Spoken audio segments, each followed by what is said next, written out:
tokoh panutan Indonesia. Saya Rohisotul Laili Latsar Angkatan 2 Kelompok 3 tentang Raden Ajeng Kartini dan Dewi Sartika.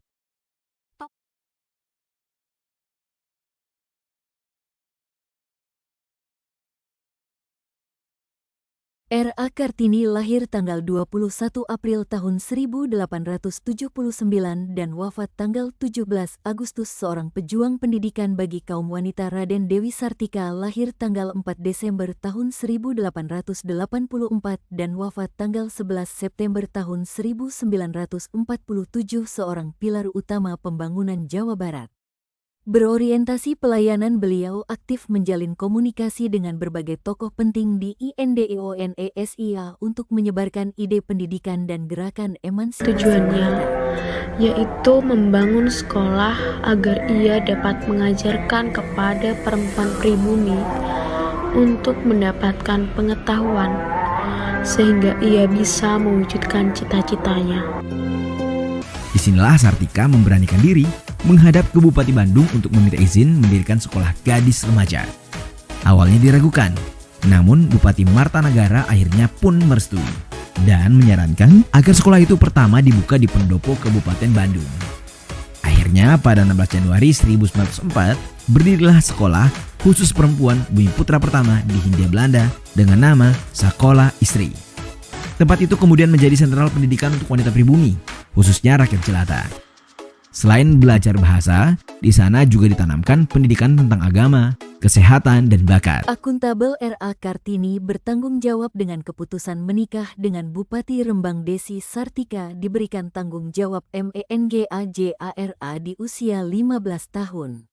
Di usianya yang masih muda, ia menerima perjodohan yang orang tuanya lakukan. Ia dijodohkan dengan Bupati Rembang, Raden Adipati Joyodiningrat. Baru berusia 20 tahun, Sartika sudah turun tangan menjadi pengajar untuk angkatan pertama berisi 2 kelas dengan 20 murid. Perkembangannya pun cukup pesat.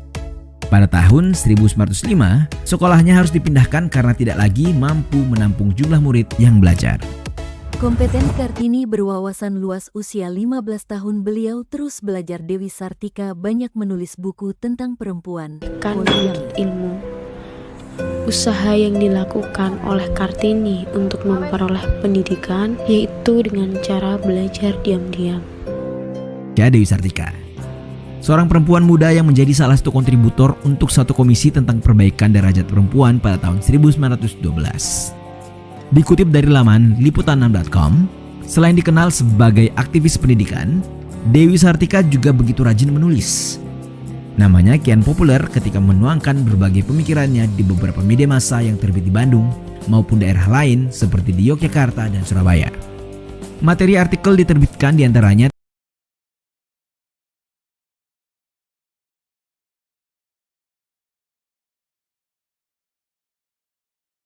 Ia menerima perjodohan tersebut dengan memberikan syarat, sehingga Kartini dapat mencapai tujuannya, yaitu membangun sekolah agar ia dapat mengajarkan kepada perempuan pribumi untuk mendapatkan pengetahuan, sehingga ia bisa mewujudkan cita-citanya.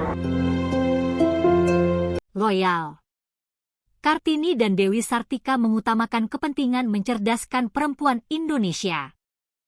Warga dan pejuang di Sunda saat memasuki usia senja.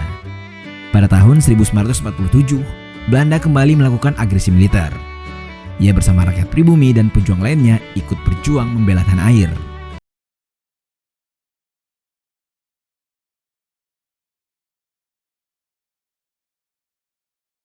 Oleh pamannya. Namun Sartika disambut dingin dan diperlakukan berbeda di rumah itu. Seperti ia mendapatkan pekerjaan rumah tangga yang berlebihan dan mesti rela menempati kamar belakang sebagaimana seorang pelayan. Hukuman buang yang diterima ayahnya adalah aib bagi golongannya. Sartika juga memiliki tugas mengantar sepupu. Kolaboratif. Kartini dan Dewi Sartika bekerja sama dengan pasangannya untuk kemajuan pendidikan bagi kaum perempuan. Kolaboratif.